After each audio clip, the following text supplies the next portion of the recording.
After a few hours my stepmom kept asking if I have drank it, and I told her yes. But she was surprised, and kept asking me repeatedly. I told her yes. Meanwhile my mom was watching her and noticing everything. So she decided to call few elders from the church and my dad. So my mom called some church elders and my dad. She then went inside to bring out the drink my stepmom gave to me and showed it to them, that she suspecting that the drink was poisoned. But everyone started shouting at my mom that what sort of allegation was that. Then my dad volunteered to take the drink so as to know if he was truly poisoned. But my stepmom said no, that he can't drink it, and giving filthy excuses. Dad didn't listen to her, and drank it. Lo and behold, few hours later, my dad started having running stomach, his skin color started changing to white.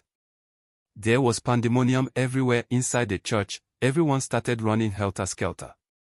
Some youths in the church had to rush him to a nearby hospital, which he was rejected, and other hospitals around.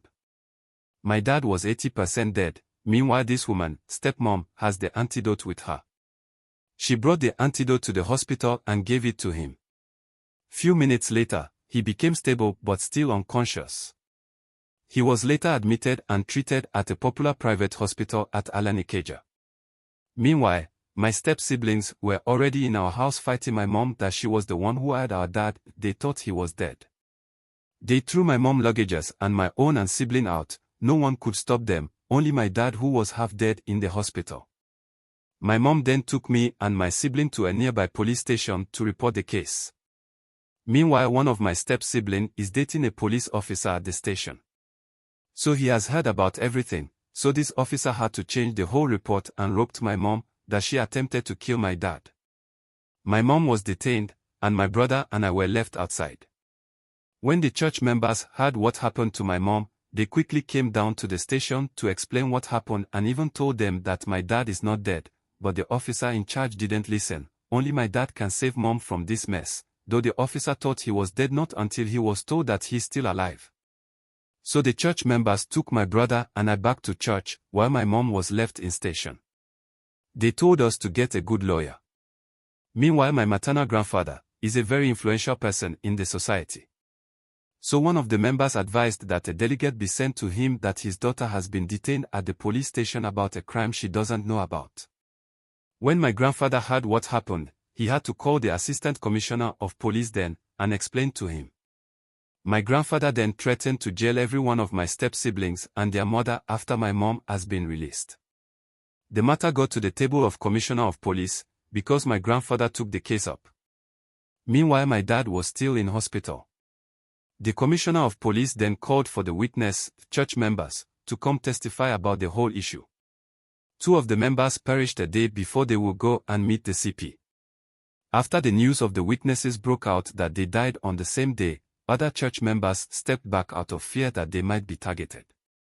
When the commissioner of police heard about the latest development, he asked that our church be closed till my dad was fully well and ordered him to be moved away to an undisclosed hospital for further treatment. Few weeks after, Dad was feeling better. He was later told about everything that happened during his absence.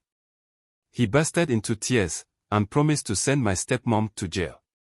He was later discharged from hospital and was invited by the CP. He narrated everything that happened in detail to the CP. His lawyer was with him and my grandfather's lawyer also. The CP ordered for my stepmom arrest and her children. They were later not charged to court after much pleas from families and church executives. The matter was died down. But life never remained the same again. Few years after, though a lot has happened that I can't even remember. Year 2010, its stepmom, lost one of her kids, male of 37 years. She fell critically ill due to the death of her son. She was taken to different hospitals which she was rejected due to her health issue. Only God knows why she wasn't even responding to treatment. Year 2011, Dad was diagnosed with partial stroke. I had already finished my secondary school education same year. Year 2012, stepmom, was getting better after a series of spiritual treatments in her hometown. My mom had a spiritual attack. Yoruba called the attack Ofa. After it was getting to delicate stages, my grandfather ordered we should bring her to Ijibu to his spiritualist. That is where it was confirmed that it was a spiritual attack.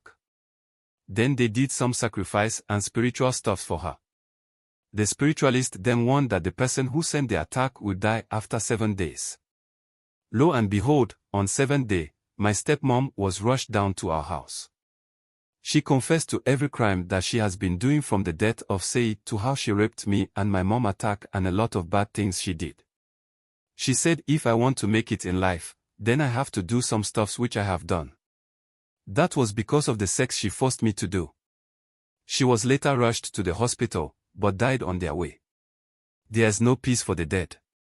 Who remembers few years ago, 8 to 9 years, when a news broke out on internet that a coffin fell from the hands of undertakers on her burial day? That was my stepmom. Every day I always hope there's hell, so that she can rot. My dad later died year 2019, he was 75 years. May my mom live long to eat the fruit of her labor. I pray God lifts me soon and bless me to take care of her. This is my story.